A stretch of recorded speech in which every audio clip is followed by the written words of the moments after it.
ఏపీలోని పశ్చిమ గోదావరి జిల్లాలో కోళ్లకు అంతు చిక్కని వైరస్ సోకింది.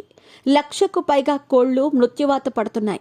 గంటకు ముందు ఆరోగ్యంగా ఉన్న కోళ్లు ఎలాంటి లక్షణాలు లేకుండా చనిపోతున్నాయి.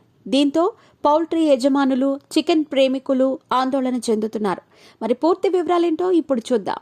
బిజీగా గడుపుతున్న లైఫ్ లో చిన్న బ్రేక్ తీసుకుని ఎంజాయ్ చేయాలి అనుకుంటున్నారా? అయితే వెంటనే ఆర్వీ వెకేషన్స్ ప్రైవేట్ లిమిటెడ్ ని సంప్రదించండి. మరిన్ని డీటెయిల్స్ కోసం సంప్రదించండి 7997979960.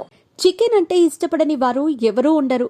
ముక్కలేనిదే కొందరికి ముద్ద కూడా దిగదు. ఇలాంటి వాళ్ళకి ఇది బిగ్ షాక్ అనే చెప్పొచ్చు. ఎందుకంటే ప్రస్తుతం కోళ్లు అంతు చిక్కని వైరస్ బారిన పడుతున్నాయి. ఈ వైరస్ ఎక్కువగా పశ్చిమ గోదావరి జిల్లా కోళ్లకు ప్రభావితం చేస్తోంది. గంట ముందు ఆరోగ్యంగా కనిపించే కోడి చనిపోతోంది.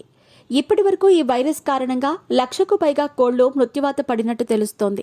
అందులోనూ పందేల కోసం పెంచిన కోళ్లు ఎక్కువగా వైరస్ బారిన పడుతున్నాయి. దీంతో చికెన్ తినేవారికి హెచ్చరికలు జారీ చేస్తున్నారు.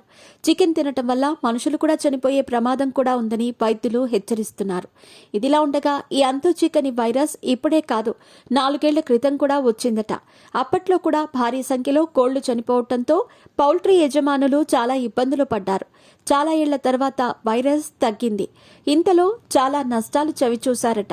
మరోసారి ఇప్పుడు ఈ వైరస్ రావడంతో పౌల్ట్రీ యజమానులతో పాటు చికెన్ ప్రేమికులు కూడా ఆందోళన చెందుతున్నారు.